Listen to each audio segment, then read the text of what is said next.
In Don't Starve Together, noobs and pros have very different strategies. Unlike some games, it's not purely the level of execution that changes things. Noobs are very focused on immediate survival. First, they'll find a spot they want to build a base. This may be at spawn, or next to a herd of beefalo for protection, or near the pig king. They then will set up their base as soon as they have the resources. Meanwhile, a pro has a different strat. They will begin by either rushing the ruins or exploring the outline of the world, depending on what character they are playing. If they're playing Wolfgang, WX78, Wortox, even Wendy sometimes, it's a good idea to rush the ruins. If they're playing Wickerbottom or another utility character, they may want to outline the world instead. During this, a pro will gather a weapon and armor no matter which strategy they use, to make certain they can protect themselves. Use usually a hambat and football helmet due to how easy they are to obtain and how strong they are. The hambat deals 59.5 damage and has infinite durability, although it will spoil, and as it spoils it will do less damage. The hambat only takes a measly 1 pigskin, 2 big meat, and 2 sticks to craft. The football helmet then protects from 80% of physical damage and only takes a rope and a pigskin to craft, so it can help a lot. Next, the noob will start on building farms or some other structure to help with food production, before even building a weapon and armor. Maybe they go out and search for gears for an icebox with no decent weapon or armor and end up dying here. Maybe they're going out with a spear, or they may even die to the first hound attack here. Both those are fairly unlikely though, even for a new player. But what is common is sanity getting low by this point, unless they restore it. They may start picking flowers nearby the base and build a garland at this point. This is something a new player should never do, as flowers are an easy source of health and hunger through the butterflies they spawn. A pro may even avoid staying sane altogether, as being insane helps gather valuable nightmare fuel. Now, as the noob builds their farms or other food structures, they will have a heavy focus on restoring sanity. So they may even start to build drying racks here, which along with farms are both very resource intensive and take a huge amount of time to build for what you get out of them.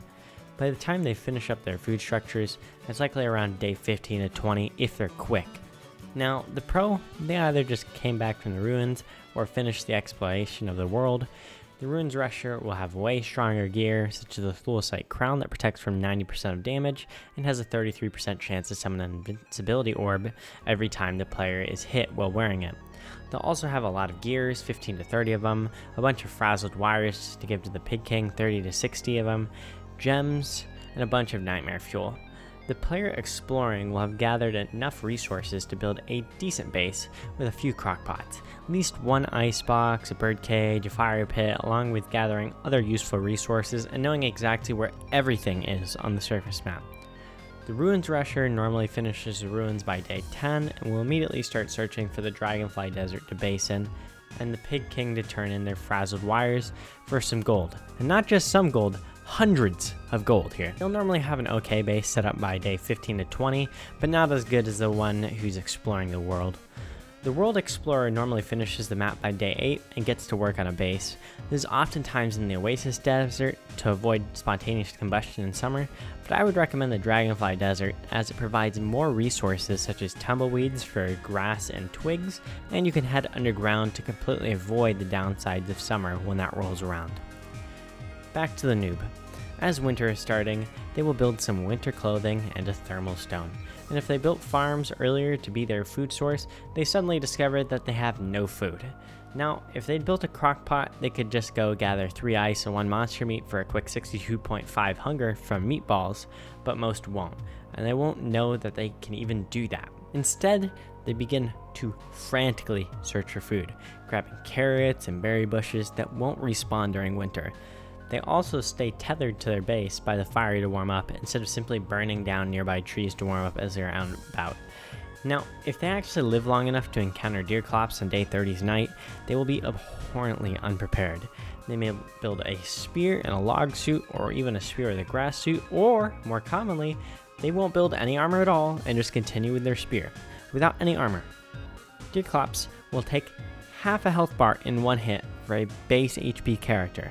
For your average noob who didn't even have his health close to full before this is an instant kill. For the noob with armor or enough health to survive, they will immediately run away after this first attack in fear of the Deerclops killing them or breaking their base. Eventually, this may mean they get their beefalo involved to kill Deerclops, who will then massacre them with his area of effect attack.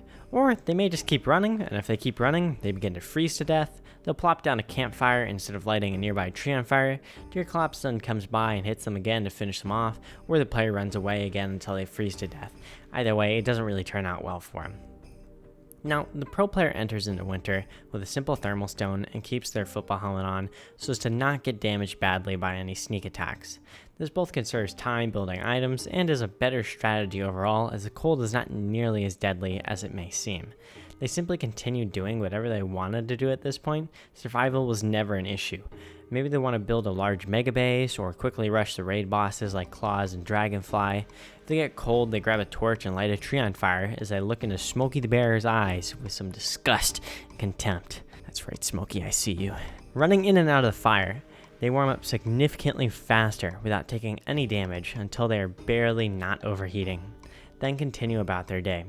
When Deerclops comes, he realizes he's no more than a quick snack to the pro player, who either tanks him while next to a campfire or kites him, then eats his remains and turns his eye into a funny looking hat to keep him dry. Now, 99% of noobs are dead at this point if someone isn't carrying them, but what if they're that 1% who makes it past winter? Well, if they thought winter was bad, spring will be really bad. Deerclops likely escaped, and they don't have an umbrella to save them from the harsh rain. Quickly beginning to freeze, they stay by their campfire for days on end to stay warm. When the sun comes out, they quickly try to build an umbrella, still ignoring weapons and armor. They lose a lot of health to get the pigskin necessary for this, but it saves them from the rain, until everything comes to an end, from frog rain. Frog rain's coming from. The noob attacks the first frog they see fall as they need food really bad here. Not noticing by the time they attack it, and there are 10 more around them that are now aggressive to them because they attacked the first frog. They quickly run away, but anywhere you go on the surface during frog rain, there's another frog lurking around the corner.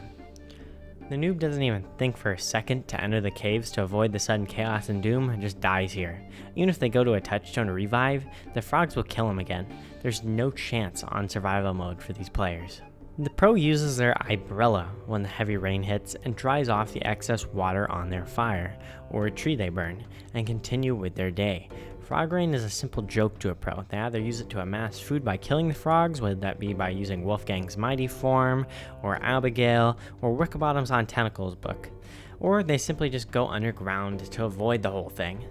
Since the noob is already dead, what does the pro do in summer? They kill the antlion day 1 of summer, where there are less overheating issues and spontaneous combustion, and then go to the caves afterwards to build a base. The caves have no downsides from summer. You won't overheat, there won't be any spontaneous combustion. Plants also grow fine as long as they have light. Instead of going through some convoluted solution with items that cool you down or using ice flammatics, they just go with the simplest option. And that is the difference between a noob and a pro in DST at a general level. Did you like the video? Leave a like and I'll send a real life frog rain to your house. Want to see more? Subscribe. Bye guys.